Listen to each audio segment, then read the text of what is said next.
พี่น้องกาเตรียมสำล้อแก่ไอ้ทนในปล่อย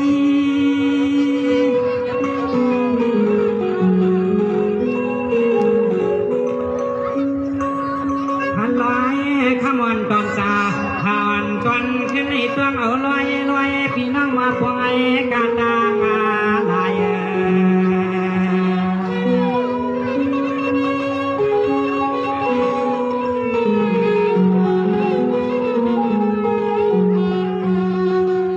ล้อขมอนตอนตาถอนเข็นคำนี้ตอนขาอ้อยังมองไปกว่าน้อพี่น้องน้องเอากำขึ้นขับเข็นนี้น้อตอนอ้อขาหอ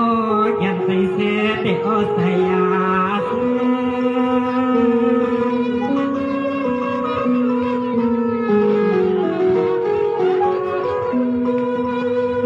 ไว้ล้อขาเสียงไม้ยักมังงาไว้การนิยาต้องสื่อต่อเศร้าคาลิโนที่การก่อเฮือที่เมืองก็แก่นชายาตาขามาโมยังเงี้ยกุยเย้าหนอแก่นมีมือดีเศร้าโอ้หนอแก่นมีมือดีเศร้า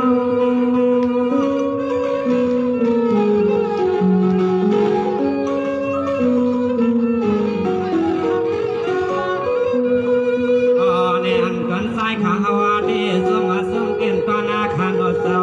ย่างคำขึ้นในมาในหันเกียนว่าเอาขามาไปเสียง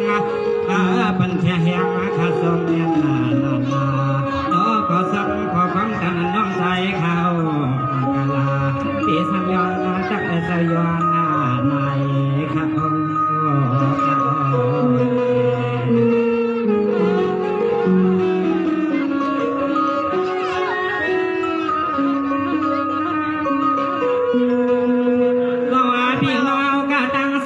สุขเอาเนี่ยก็ต้องขนอนก็ต้องไข่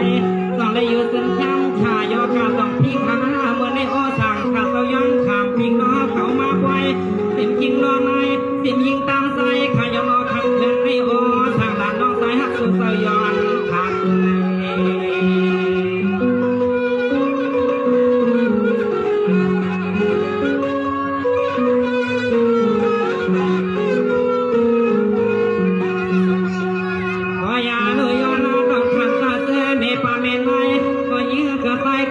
เสียงเศร้าเสียงน้องยิงน้องใจพี่ไอพี่นางแถวควายอ๋อทำกองไปกูก่อนเกินแถวควายขาแถว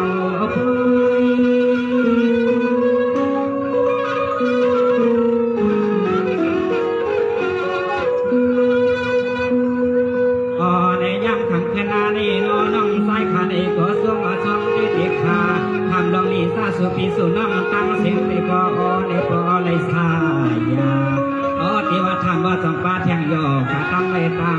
เปลี่ยนไอ้ก็สติสุปีสุน้องก็เข้ามาหดปล่อยหดน้ำเต็มเกลือยามขาเขาเลยมาหันหน้าในอ้อในอ้อ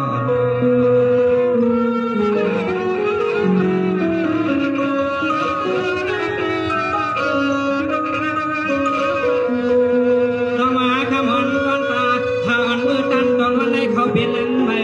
14 คำสิ้นขึ้นไรมาเย้าไผ่บอกกันใส่ขัดคอมากินมาหนูมาลวงขันว่าเมื่อไหร่ขาดเส้นยืนซ้อมที่โน่ได้มาเพียงน้องกับกันเนี่ยนามาไปเสียงน้องถ่อมขอสมขอความข้าอ้อมังกาละปัญญาแข็งใส่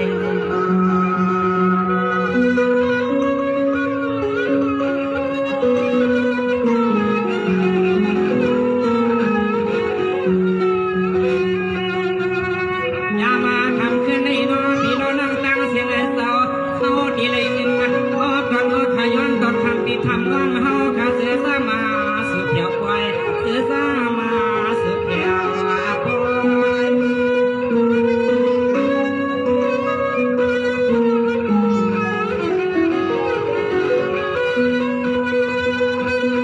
ว่างาเหมือนน้องสายขาขันยุ่งด้อยละเสือปีสุนัขในก่อนถึงไงพ่อได้เป็นแข็งแรงตา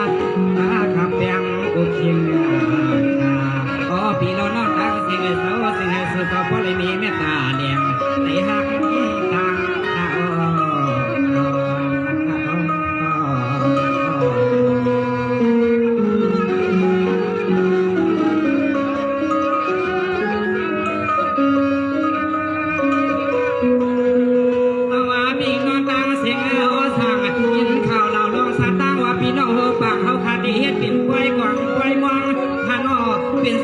องปล่อยม่วงปล่อยลวงสาวศาสนาในน้องน้องใจขามีช่างโยกาในก่อก็แล้วคุ้มไปวางเป็ดข้าวต่อถ้าใจขัดก็ให้ปล่อยเลยมาสุดเดียวปล่อยเขาในแผ่วป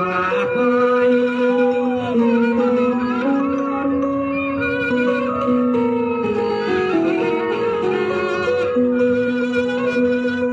ตัวยาคาโลนอน้องสายแต่พ่อเมื่อขามาก็มันเหือตอนขวัญเกี่ก็เหือทำจักสำเนียงเกี่ยสะเหินเนียงาเหือกะเหือก็เหือสำลักงาพวกเน่ก็เปิดกองทางขายอันเทมา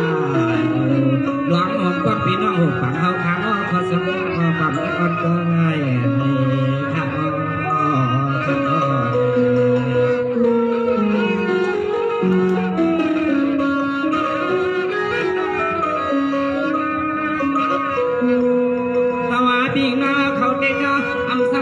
ตักเขาเขานองมาในขาดย้อนตะย้อนนายมีเขาขาความวุ่นหนังขึ้นยาขาหน้าทำกันในโอสางขาดเวลาเนี่ยเสียงดังเด็กในคอขาดเปียวสู้พิงเขาขามาปล่อยกาตังเสียงสิ่งในสายาเพียงทนในใส่ดูใน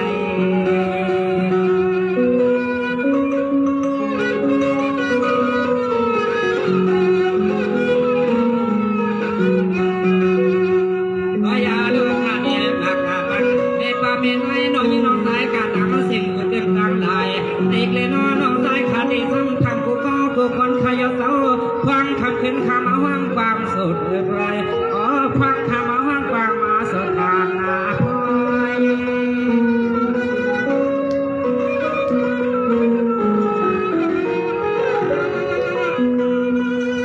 อ๋อในที่ซ้ำห้องในเพียงป้าห้างเลี้ยงห้างดังห้างดังแต่เลี้ยงเจ็บตาอ่อน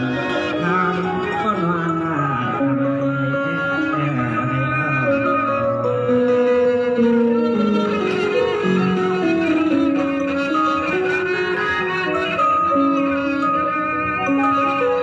้ว่าแค่มอนต้นตาข่าวเบื่อตั้งตอนวันในหนอโอ้สร้างขาดเดทางเศษจอมีคำไม่คำวัน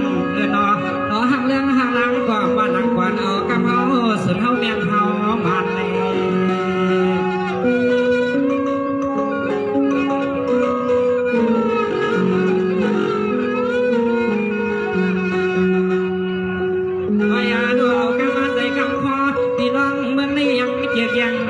สุขเขาปานอเอากำลาพี่น้องนั่งเมืองได้ยังอาสุยเก็บสวงอา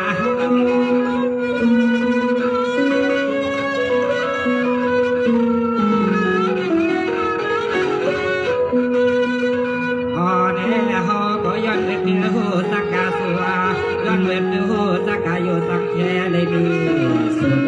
โยสังเลยมีสุขเช้าตอนเมื่อไม่ว่าห่มเต็มปัดเงิน